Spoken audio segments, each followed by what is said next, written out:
Hello guys, magandang buhay. For today's video guys, tayo'y gagala. Tayo'y pupunta sa seaside at doon tayo'y manananghalian. Ayan, mainit pa dito guys, mga alas 3 ng hapon, no. Ayan, no. Sa kasagsagan pa ng araw. Tama-tama, pagbaba namin doon, medyo kasi masyadong mainit. Ayan, nandito na tayo. Oh, ayan na. Dito na tayo sa park. Ito yung dating Fridays. Wala na yung Fridays. Pinalitan nila ng video, okay. Ayan guys, gagawa na tayo ng tea. Ang aming tatay ay humingi na ng tea. Busog pa kasi kami la guys, kaalmusal pa lang. So, ayan. Mag-tea muna para matunaw-tunaw na konti yung kinain. Ayan, magti-tea muna tayo. Habang nag-aantay tayo ng ayan, ganyan dito ang buhay guys. Ayan, pagpunta ka ng park, mag-tea, maggahwa.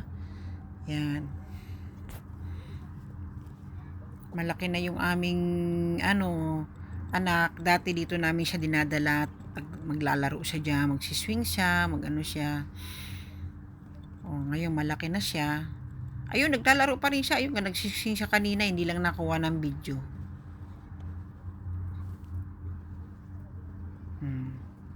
Yan, maliit pa siya dyan. Dyan na siya naglalaro, guys.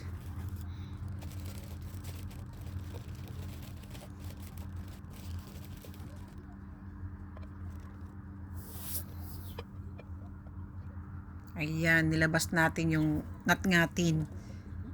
Yung, kumbaga sa atin, butong pakwan. Sa kanila naman, ewan ko pangalan niya, maliliit kasi. Tsaka yung sunflower seeds. Ayan, ayun sunflower seeds. Tapos ako naman, may cornic ako.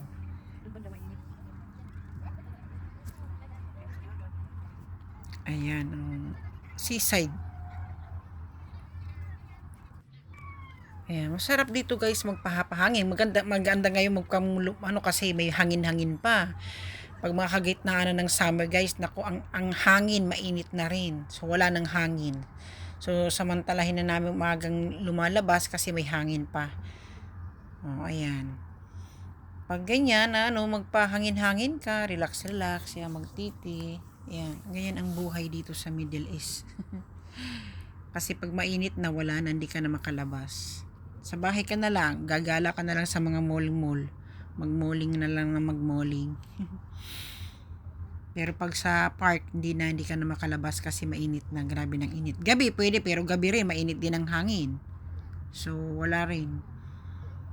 Kaya bibihira kami lumabas pag tag-init. Dito ang mga taong labasan talaga dito taglamig.